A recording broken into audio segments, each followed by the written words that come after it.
সমস্তে দেখিবা তুমি থাকিয়া তথাটো ৰাম অনিৰুদ্ধ কুমাৰৰ বিবাহ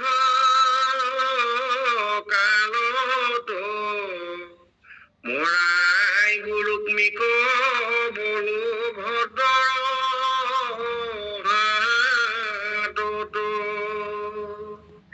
কৃষ্ণ। এতিয়া যে নাৰদে যেতিয়া যাব কৃষ্ণৰ লৈ যায় 100টা গৃহস্থী, সেই গৃহস্থী দেখিব। প্ৰথমে গৈ দেখিলে কৃষ্ণই তেওঁ সেই গৃহস্থী প্ৰথমখন গৃহস্থীত নাৰদে দেখিব কৃষ্ণ তাত আছে, তেওঁ কিবা আলাপ কৰি আছে এগৰাকীৰ লগত। তাৰপিছত পিছৰ গৃহলৈ এতিয়া ইয়াত বা কি হৈছে চাওগে বুলি গ'ল। সেই তাতো গৈ দেখিলে কৃষ্ণই খেলা ধূলা কৰি আছে এই সন্তানৰ লগত। ঠিক তেনেকুৱাকে আচৰিত হৈছে তেওঁ লাহে লাহে। তৃতীয় গৃহস্থী ঘৰলৈ গ'ল, তাতো কৃষ্ণ একেদৰে আছে, তেওঁ খালি এইবাৰ কিবা অন্য কামিতিত ব্যস্ত হৈ আছে, তেওঁ কিবা ভোজন কৰি আছে, ভিন্ন ৰূপে তেওঁ আছে। অৰ্থাৎ 16,108 গৃহস্থী কৃষ্ণই তেওঁ বৰ্তমান তেওঁ বিৰাজমান হৈ আছে। এই কথাটো নাৰদে পৰিলক্ষিত কৰিছে। নাৰদে এইটো দেখিলে, দেখি পেলাই নাৰদে মোহিত হৈছে। কিন্তু প্ৰভু ভগৱন্তৰ কৃপাত নাৰদৰ সেই মোহ ভংগ হৈছে বাৰু।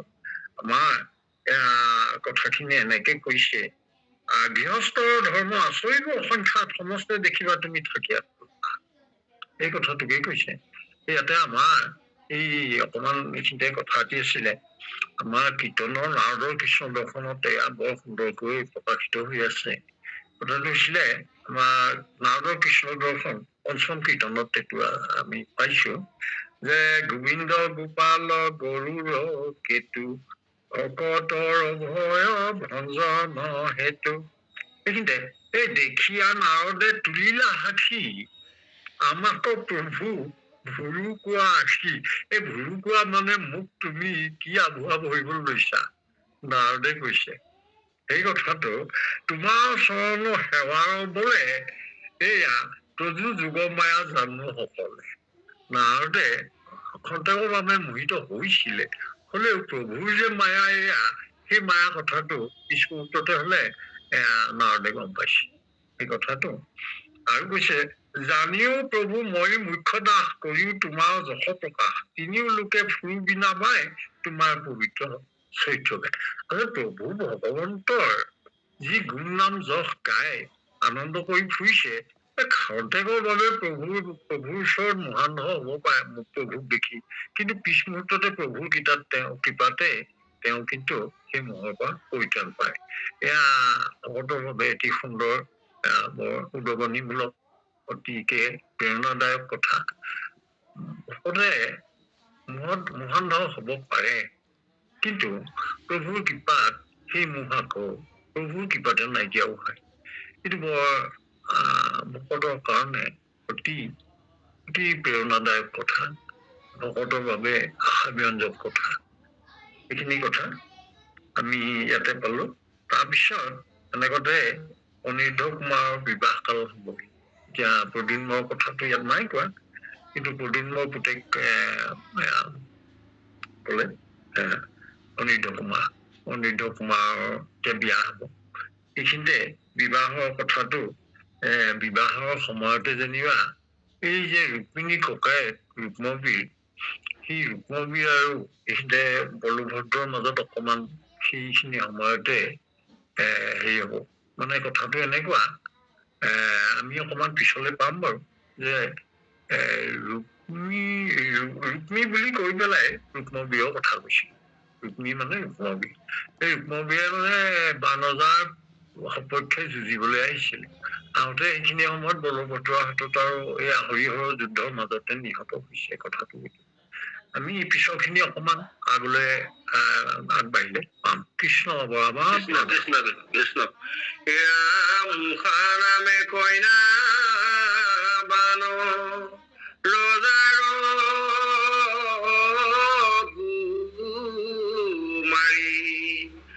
অনিৰুদ্ধ নাতি কণিয়াই বচুৰি কৰি এয়া মুখাৰগী সকবায়া বানে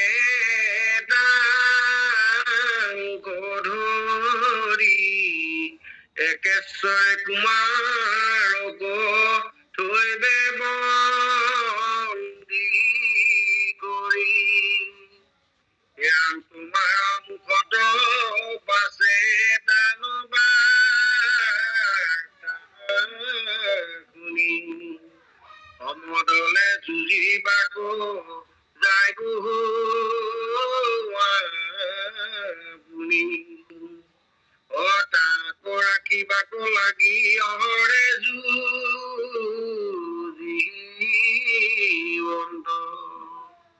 অমূৰ বিজম্ভন কৰে মোহিত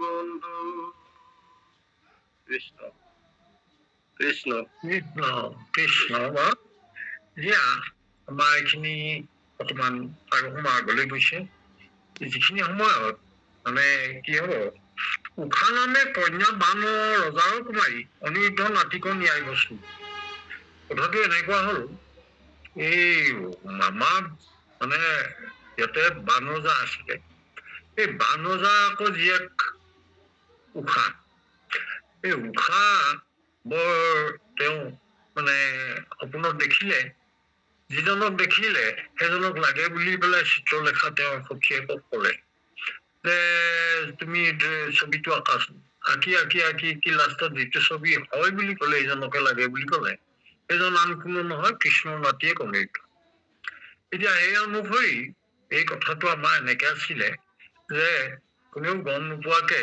সখীৰ লগত কথা পাতিলে উষাই কথা পাতিলে চিত্ৰলেখাৰ লগত চিত্ৰলেখাই আকৌ হৰলুকি বিদ্যা জানিছিলে হৰলুকি মানে নাইকিয়া কৰিব পৰা সম্মোহন কৰি পেলাই নাইকিয়া কৰিব পৰা হৰলুকি মানে হেৰুৱাব মানে নাইকিয়া কৰিব পৰা এই বিদ্যা অনুসৰি আমাৰ ভাগৱতত এই কথাটো আছে এই কথাখিনি এনেকুৱাকে আছে হৰলুকি বিদ্যাৰ অধিকাৰী তেওঁ চিত্ৰলেখাক ক'লে তুমি যোৱা গৈ পেলাই দ্বাৰকাত আছে এই অনিৰুদ্ধক লৈ আনিব লাগে তেতিয়া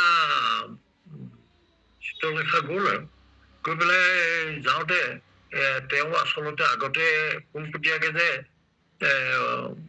অনিৰুদ্ধক আনিব পাৰিব এইটো সম্ভৱ নহৈছিল কিন্তু তেওঁ পথতে এই হৰলুকি বিদ্যাৰ কথাটো গম পাই পেলাই তেওঁ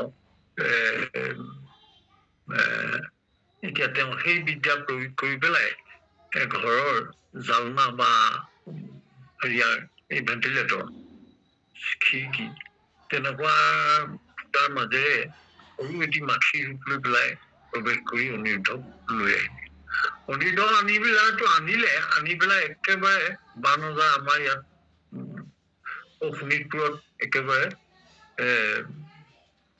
চিত্ৰ মানে উষাৰ ওচৰত দিলে এতিয়া দেখি পেলাই উষাৰ যিটো মানে সপোনৰ কথা সেই সপোনৰ কথাটো অনিৰুদ্ধক ক'লে অনিৰুদ্ধই দেখিলে অনিৰুদ্ধই ভাল পালে এই কথাটো আৰু ইমান ভক্তিভাৱে ইমান হৃদয়ৰে অনিৰুদ্ধক নিবেদন কৰিছে প্ৰেম নিবেদন কৰিছে সেই কথাটোত অনিৰুদ্ধই মানে সন্মতি প্ৰকাশ কৰি এনেকে এতিয়াতো বান ৰজাই দেখিলে এখন গণ্ডগোল হব গতিকে এটা ৰুম এটাত কোনেও গম নোপোৱাকে মানে অনিৰুদ্ধক ভৰাই থলে আৰু এনেকে কেইদিনমান পাৰ হওঁতে কিন্তু এদিন এয়া কথাটো ওলাই গল চোৱাই গোটেই কথাটো কৈ দিলে বোলে কোনোবা অচিনাকি এজন আছে এইজন কোন তেতিয়া বান ৰজাই বিচাৰি মেলি গম পালে এইজন দেখোন অনিৰুদ্ধ এতিয়া এই যে ধৰা পৰি যে এতিয়া বন্দী কৰিলে বান ৰজাই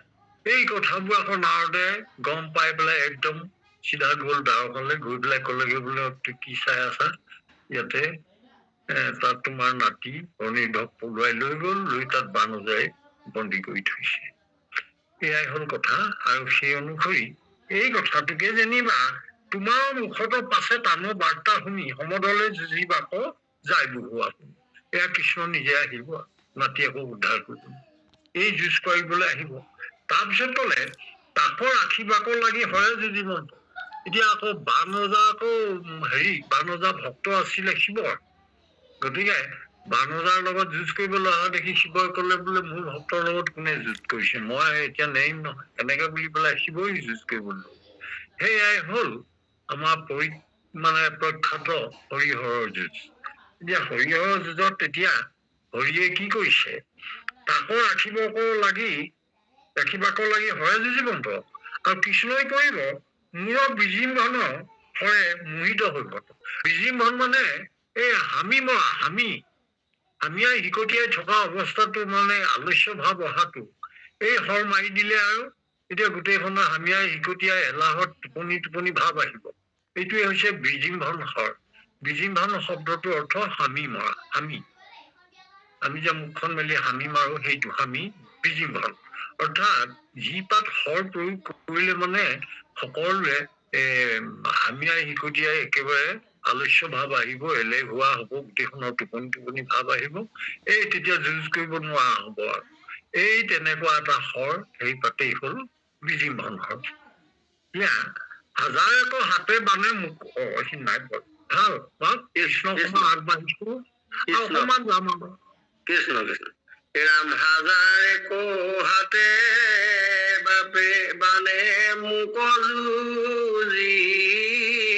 বেক, বানে সমে যুদ্ধ মই কৰিব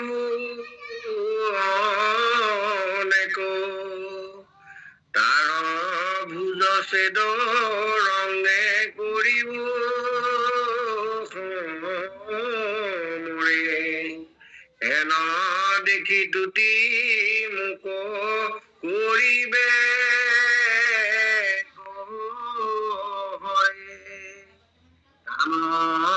তুতি শুনি পুষ্ট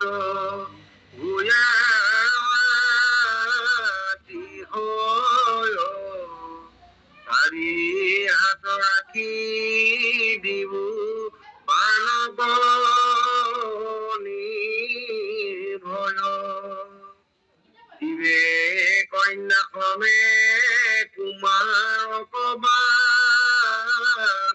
কৰি, বৰ কন্যা লৈয়া যাইব আপোনাৰ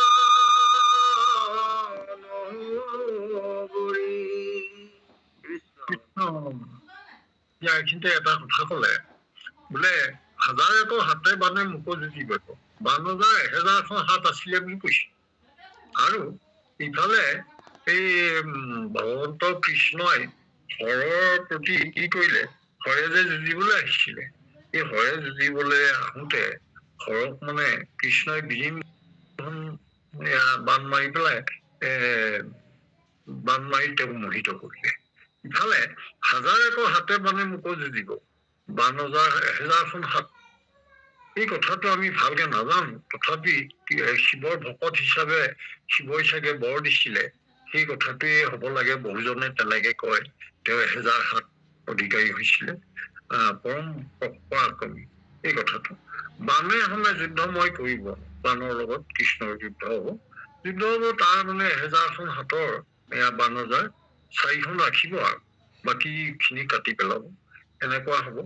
আৰু তাকে দেখি পেলাই হৰে প্ৰভু কৃষ্ণৰ ওচৰত স্তুতি কৰিব যে আৰু বানক নিৰ্ভয় দিবলৈ কব, সেয়া পৰাজয় স্বীকাৰ কৰিব বানে, আৰু লগে লগে তেতিয়া বানৰজাই লুকুৱাই থোৱা অনিৰুদ্ধক উলিয়াই দিব, উশাকো দিব।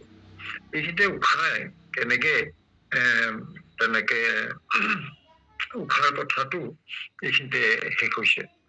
আমাৰ সমস্ত উশাহ সম্পৰ্কে বহু কথা আমি নাজানো, এইটো কথাটো এইকাৰণেই কৈছো যে আমাৰ উশাহ হৈছে বানৰজাৰ জীয়েক, আৰু যেতিয়াই উশাহ গৈ দ্বাৰকা পালে, মানে অনিৰুদ্ধৰ পত্নী হিচাপে, এতিয়া উশাই তেওঁ বৰ নৃত্যপতীয়সী আছিল, উশা নৃত্যপতীয়সী আছিল, আৰু তেওঁ একেবাৰে নৃত্যৰ মানে অনুৰাগ থকা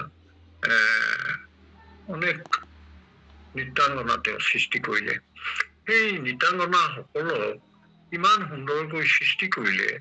এতিয়া ভাৰতীয় ধ্ৰুপদী নৃত্যৰ যিটো মূল বিষয়টো, মূল উৎপত্তি স্থল, সেই উৎপত্তিৰ ক্ষেত্ৰত উষাৰ নামটো প্ৰসিদ্ধ।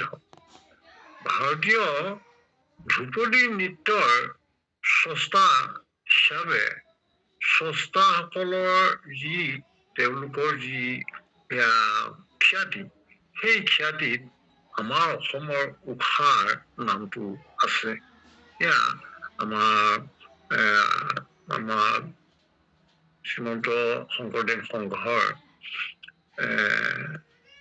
কিছুমান সংগীতৰ সম্পৰ্কীয়, নৃত্য সম্পৰ্কীয় এইবিলাক ধ্ৰুপদী সংগীত, ধ্ৰুপদী নৃত্য, ধ্ৰুপদী সংগীতৰ আলোচনা কৰোঁতে উষাৰ কথাটো কোৱা আছে। আমি এই কথাটো লিখিতভাৱে আমাৰ এইবিলাক আমাৰ শ্ৰীমন্ত শংকৰদেৱ সংঘৰ পুথিসমূহত আমি পাওঁ। তাৰ ভিতৰত আছে শংকৰী সংগীতৰ আধাৰ গ্ৰন্থ, তাৰপিছত বৰগীত মুকুল, তাৰপিছত নৃত্যমঞ্জী ইত্যাদি বিভিন্ন পুথি আছে। তাতে বহু ঠাইতে এই কথাখিনি উল্লেখ আছে যে উষা হৈছে স্বীকৃতিপ্ৰাপ্ত সৰ্বভাৰতীয় যি ধ্ৰুপদী নৃত্য, এই ধ্ৰুপদী নৃত্যৰ এগৰাকী স্ৰষ্টা হিচাপে বানৰজাৰ কন্যা অনিৰুদ্ধৰ পত্নী উষা, আৰু উষা এই স্ৰষ্টা সকলৰ ভিতৰত অন্যতম। সেই কথাটো আমাৰ তেনেকে উল্লেখ আছে। আমাৰ শ্ৰদ্ধা বাপ সমস্ত আহল আজি আচলতে আমি অকমান সময় বেছিকে ললো। আমি এটা আশা কৰিছিলো অহা এটা আৰু 2-3টামান মানে আমাৰ ভাগত যাতে আমি শেষ কৰিব পাৰো। এইখিনি কথা এটা আমাৰ হৈছে, আমাৰ এই এটা বা দুটা পাঠৰ পিছত আমি এই জন্ম ৰহস্য পুথিভাগ পঢ়াৰ পৰা আমাৰ বিশেষ আলোচনাযোগ্য কথাৰ মাজলৈ আমি যাব লাগিব। সেই কথাটো হৈছে, আমি আগতীয়াকে কৈছো কথাটো আপোনাৰ সবে সমস্তজনে বিষয়টো অৱগত যে আমি